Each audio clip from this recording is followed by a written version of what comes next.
Now, Sonia Furstenau, welcome to the show, and let's talk politics in BC right now. Great to be here. Yeah, okay, you've got a busy day, so we'll cut right to the chase. You are urging Premier John Horgan to not call a hasty election with regards to everything happening with COVID-19. Can you just elaborate on why you don't think it's a good time for an election? Well, first of all, he has a stable government.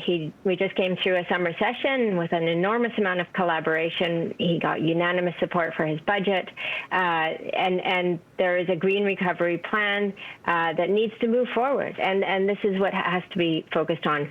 Right now, with COVID rates rising, with children going back to school, with the anxiety around people's employment, around security, around housing, affordability, with no reason to call an election, it would be highly irresponsible to take away the Minister of Health and the Minister of Education, who need to be working with the public health officer right now to put the safety and the well-being of British Columbians first and foremost. Sonia, you said yesterday that you being elected the new leader of the BC Green Party is a symbol of something different. Can you elaborate on that a little bit? I've always focused on hard work and being in my community and putting myself into service. And I think that this is what we need more of in politics. We need people that are going to find shared purpose, common ground, and be able to focus on putting our communities and our province first.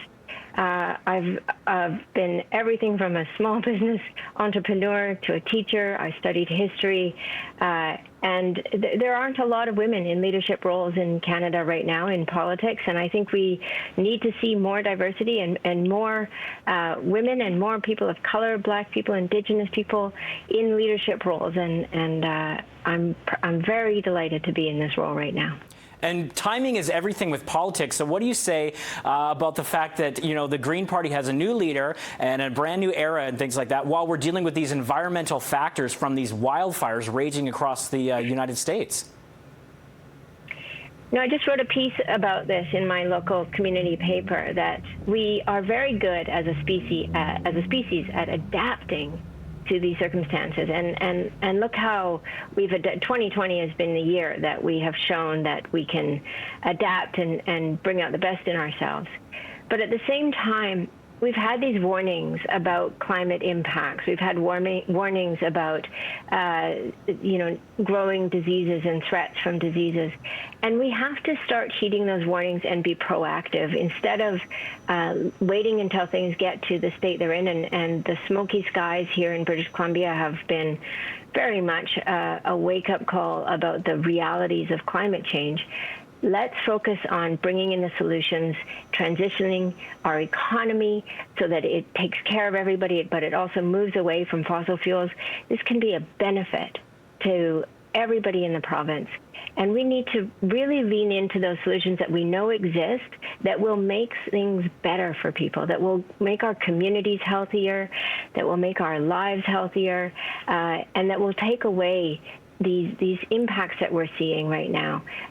This is a very hard time for everybody, and we have to really focus on the solutions that exist and are at hand. And Sonia, final question before we let you go. Extreme partisanship so much these days, it's so prevalent. How will the provincial Green Party work to sort of bridge that gap and bring parties together?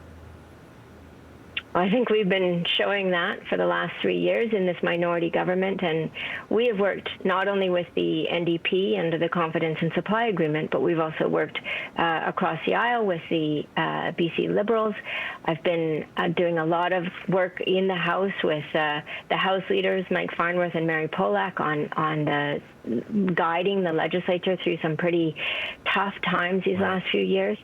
And recognizing, again, that common ground. COVID-19 demonstrated that we were able to come together, all three parties, bring the House together in a historic setting, and collaborate, because we knew that that was the right thing to do for British Columbians. We need more of that in politics. All right, excellent. Thank you so much for your time, and have a great day, Sonia. Thanks so much. Great to be here. All right, you take care. That's Sonia Furstenau, the new leader of the BC Green Party, and we'll have your news headline.